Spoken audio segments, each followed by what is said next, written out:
Suralikan sir, producers GK Reddy uncle இருக்காரு, Purnima பக்ராஜ் ma'am and படக்குழுவினர் அனைவருக்கும் வணக்கம் மற்றும் விழாவுக்கு வருகை தந்திருக்கும் அனைவருக்கும் பத்திரிகை நண்பர்கள் அனைவருக்கும் என்னுடைய வணக்கம்.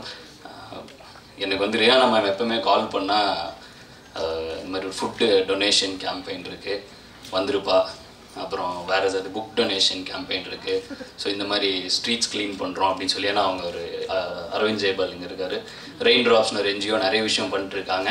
அண்ட் அப்படி ஒரு ஃபங்க்ஷனில் ஒரு 4 years முன்னாடி தான் மேமை மீட் பண்ணேன். நான் அந்த ஸ்டேஜில் பெர்ஃபார்ம் பண்ணிட்டு அப்போ தான் சென்னை வீட்டிலேருந்து கோயம்புத்தூர்லேருந்து சென்னை ஃபஸ்ட் டைம் வந்திருக்கேன். சென்னை அவ்வளோவா தெரியாத நேரம். அப்படி ஒரு ஃபங்க்ஷனில் பெர்ஃபார்ம் பண்ணிட்டு அப்படியே ஓரமாக நின்றுருக்கப்போ என்னை கூப்பிட்டு நீ என்ன பண்ணுற, என்ன நான் தான் பாடினேன், நான் தான் மியூசிக் பண்ணுறேன், நான் தான் எழுதுவேன், அதெல்லாம் சொல்லிட்டு இருந்தேன் அவங்கக்கிட்ட. நீ வேணால் பாரு, நீ கண்டிப்பாக ஒரு மியூசிக் டைரக்டராக கண்டிப்பாக வருவ அப்படின்னு சொல்லி ஒரு 3-4 years இருக்கும் அப்போ சொன்னாங்க. அண்ட் அதுக்கப்புறம் எப்போ ரெயின் ட்ராப்ஸ் என்ன ஃபங்க்ஷன் நடந்தாலும் கண்டிப்பாக அதில் ஒரு கெஸ்ட்டாக நான் இருப்பேன். ஸோ என்ன ஏதுன்னு கேட்க மாட்டேன், உடனே வந்துடுவேன்.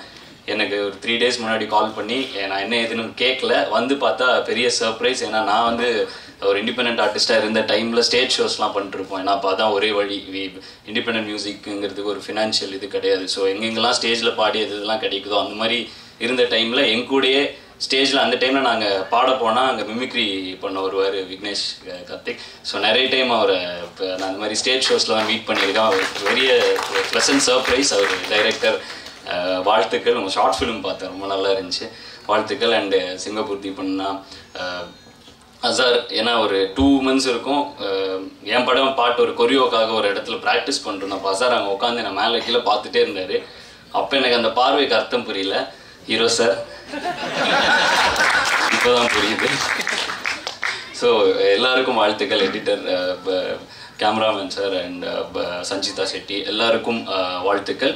அண்ட் கண்டிப்பாக இந்த படம் தேட்டரில் போய் பாருங்கள். இது ஒரு மிகப்பெரிய வெற்றி படமாக அமையும் அப்படின்னு நினைக்கிறேன். யாராவது பேர் குறிப்பிட மறந்துருந்தால் மன்னிக்கவும். நன்றி, வணக்கம்.